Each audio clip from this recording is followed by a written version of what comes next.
Hello, out there, sports fans. Welcome to our podcast today, The Brand and the Source. This is Coach Eric Johnson, The Brand.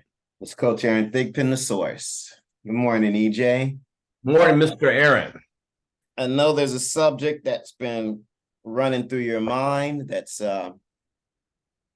pretty pertinent and so funny because I actually had a discussion with a parent about this yesterday. So tell them what's on tap for today. I will, Aaron. Our subject today, Aaron, is do you have the D1 mentality now in this environment? And that's what's changing. The landscape has changed for incoming freshmen going to college.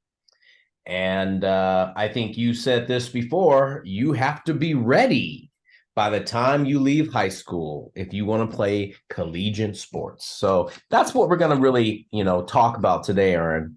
And my experiences, not only the past, 20 years in this, 30 years we've been doing all this stuff, but I think our experiences have changed over the years because of the regulations by the NCAA and all of this transfer portal. So I think we're going to talk a lot about this today, Aaron.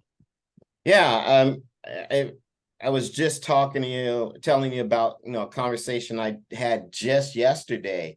Mm-hmm. And I was talking to a client about, a kid that I hadn't seen in a while and was asking how he was doing. And he was mentioning that the kid was going to a junior college and, just telling him, hey, the method of operating like things that pre-COVID is completely different.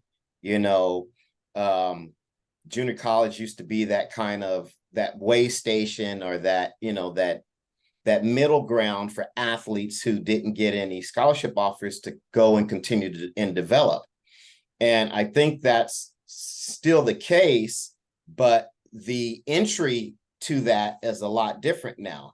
And the landscape that they're facing when they get to, whether it's a college, a D1, D2, a full college program, or even a JC program, is completely different with, the transfer portal and guys bouncing back.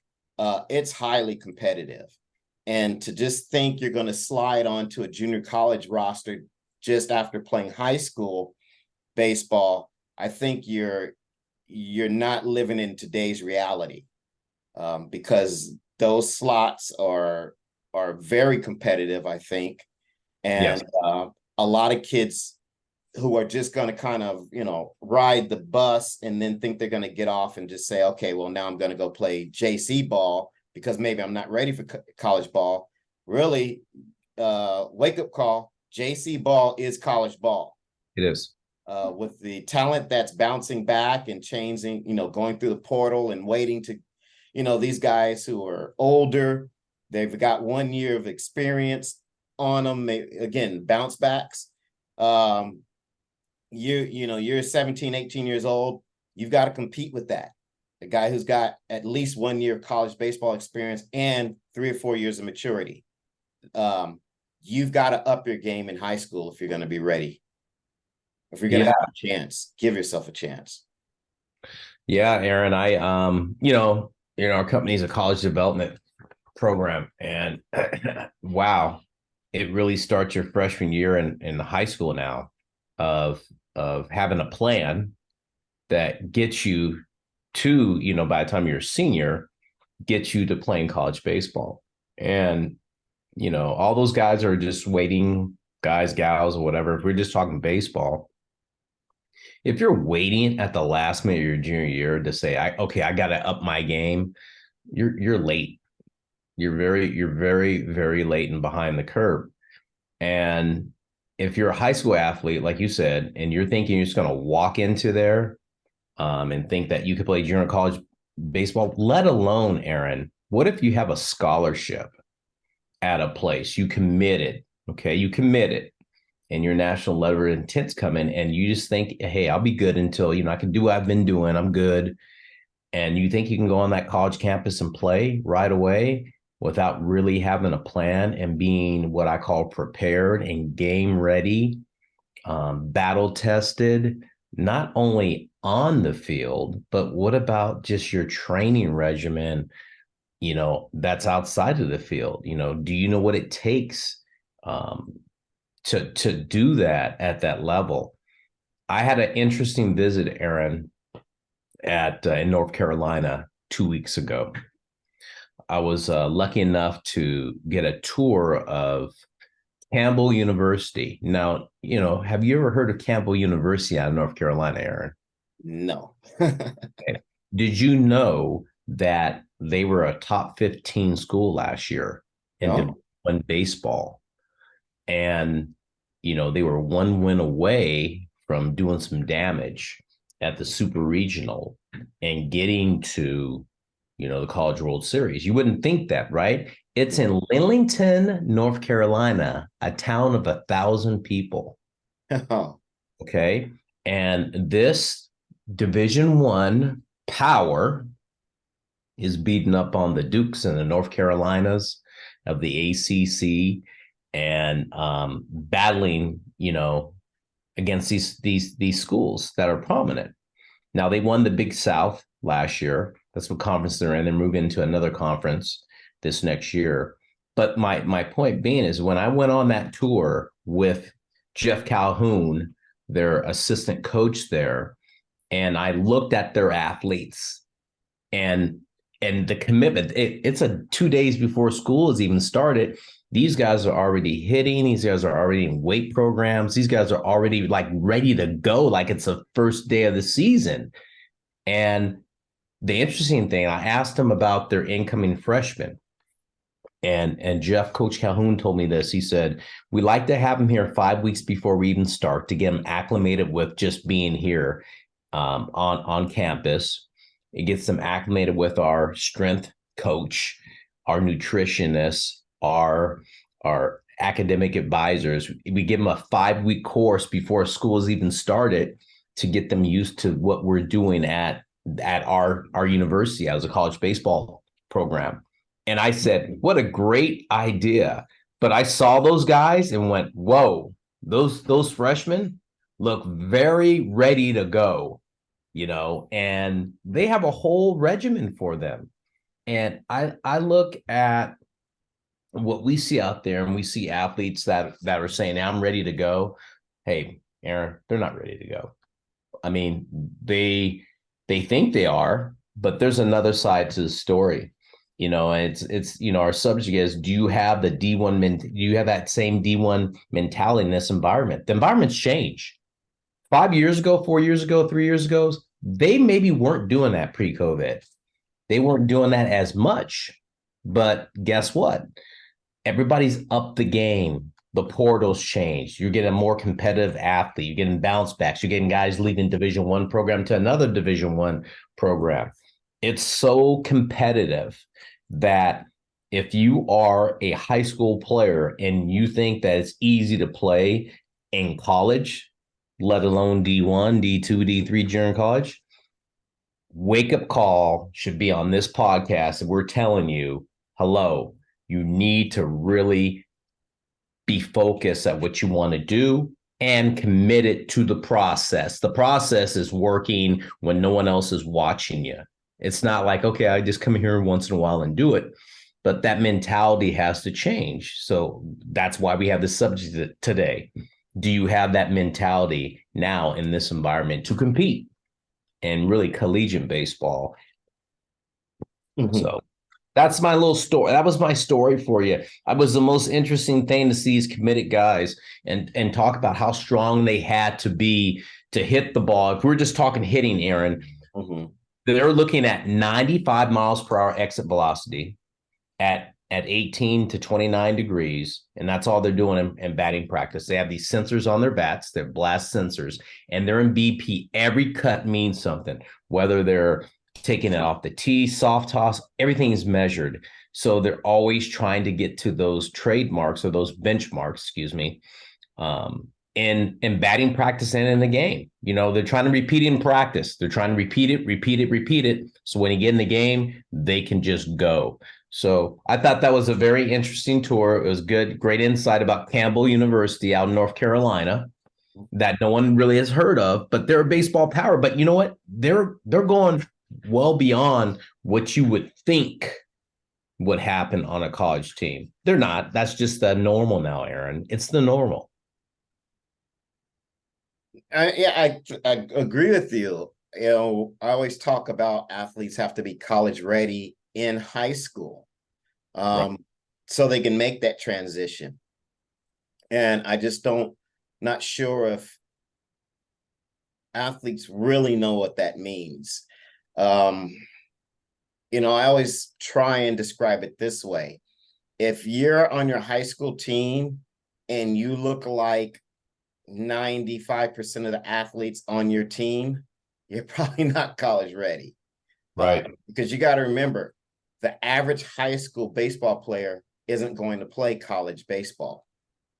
So if you look and you perform just like everybody else on the team, unless you've got a team that's stacked with D1 athletes, Mhm. You're not ready. There should be a degree of separation.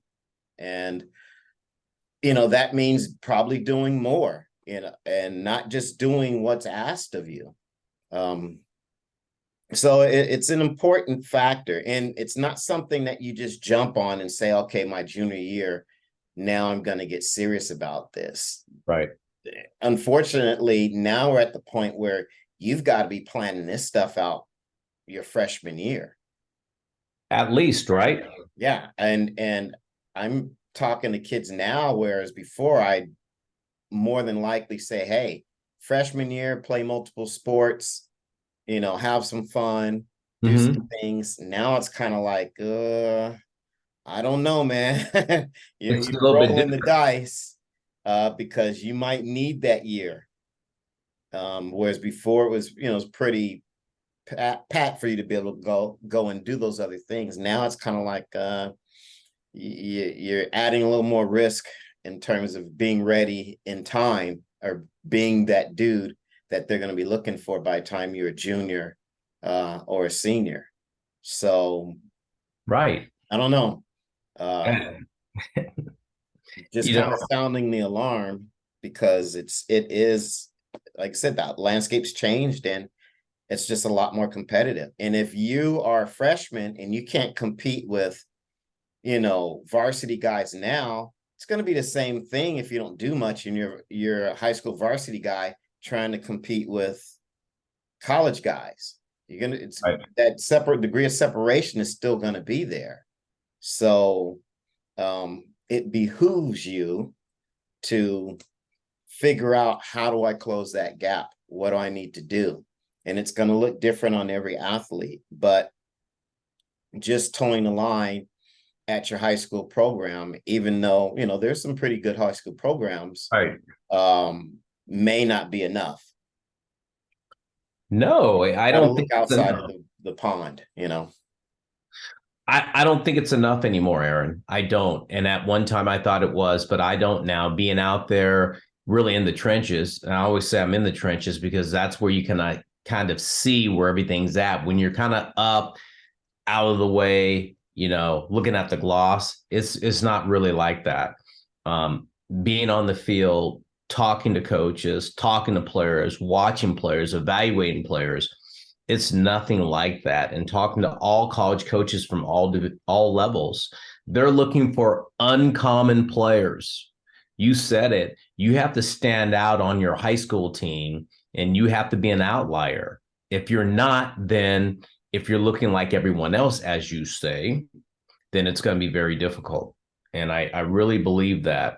And, you know, when they train with you or myself, we're looking for that uncommon player that's willing to take instruction, uh, understand the process. It takes time. There's a lot of uh, no's, there's a lot of yeses, but just you got to understand that it is a process and there's trial and error. And you got to be all right with making mistakes to grow, to get better and keep on, you know, keeping at it. You know, back in the day when I was playing, which was a long time ago, you just kept at it. You were diligent. You were nonstop. I think of one of the guys that you and I trained, Chris Carter, and it just comes to mind that he was just relentless, you know.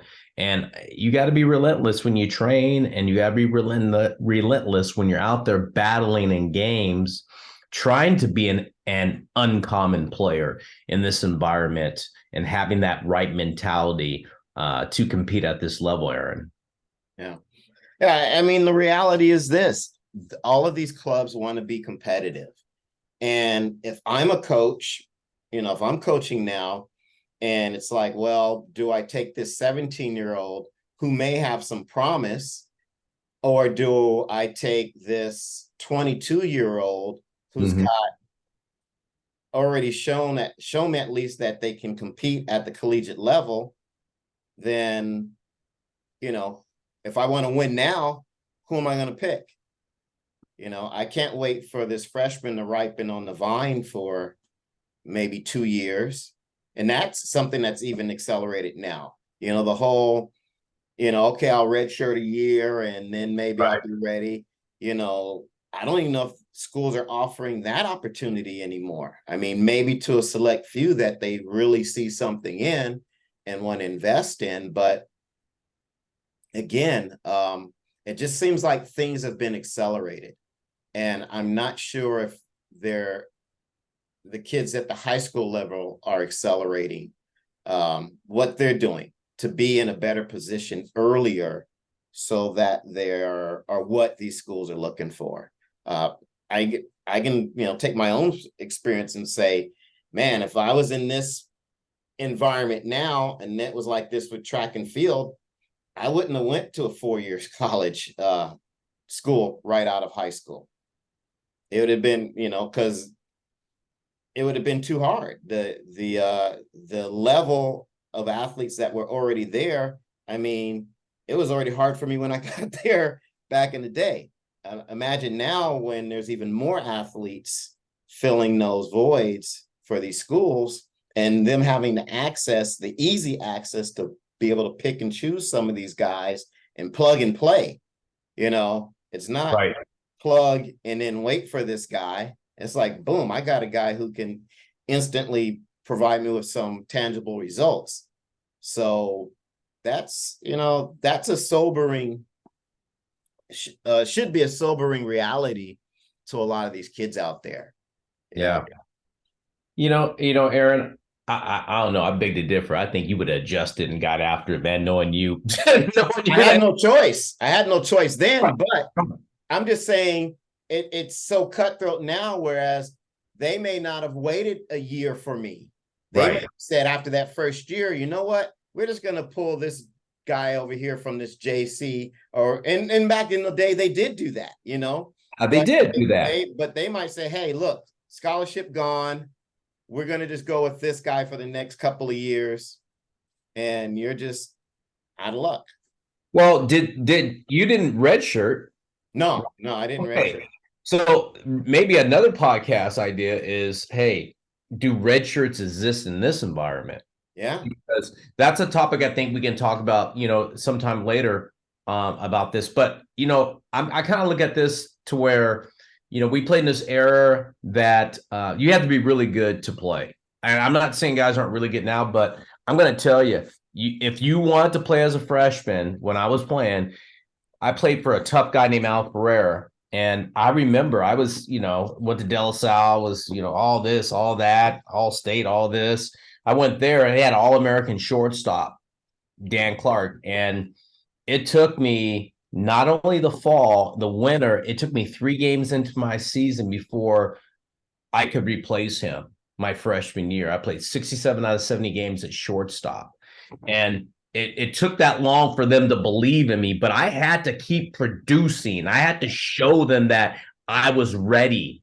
I knew I was ready, but I had to show the head coaches, the assistant coaches, my teammates that I could handle all this. I knew I could, but, do the guys have the mentality to deal? That was like 5 months of like battling every day at practice, competing every day. There wasn't a day I could take off and just say, I'll go easy today. It was. I was on go every practice, every scrimmage, every inter squad game, every game. Anytime we played somebody, I had to be the best in order for me to have confidence, or my coach to have confidence in my ability to play. And do athletes have that today, that mentality? Because that's what it's gonna take. You know, they're not gonna wait on you. If you have a scholarship, say you're a committed junior, or you're a committed senior, they're not waiting on you now. It's like you have to be ready to go. Or like you said, portal, I'm gonna go get that junior, I'm gonna get that sophomore. That might be the sixth guy at Vanderbilt, but he's not even going to SEC. He's coming back to a mid-major. He's going to St. Mary's College in Moraga now. You see, that's what people don't understand, that Power Five guy is coming back to the mid-major. And the mid-major guy is going back to D2. And the D2 guy is going back to D3. And some of those mid-major and D1, D2 guys are leaving and going to junior college baseball to see if they can get the chance of playing, to show somebody they're worthy for 1 year. So every year it's a 1-year contract. Do athletes out there in this day and age, in this environment, have that mentality to compete? Is the ultimate question, Aaron. Hey, I would agree. I can't add anything more to that. I'm just glad I'm not in this this atmosphere, because yeah, it's a tough one. It's very tough. And I think the biggest thing, the takeaway for this is get ready early.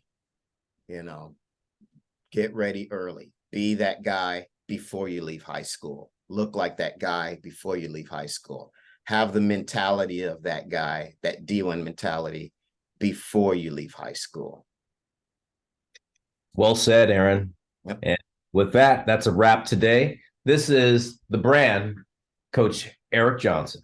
And this is The Source, Coach Aaron Thigpen. We'll see you.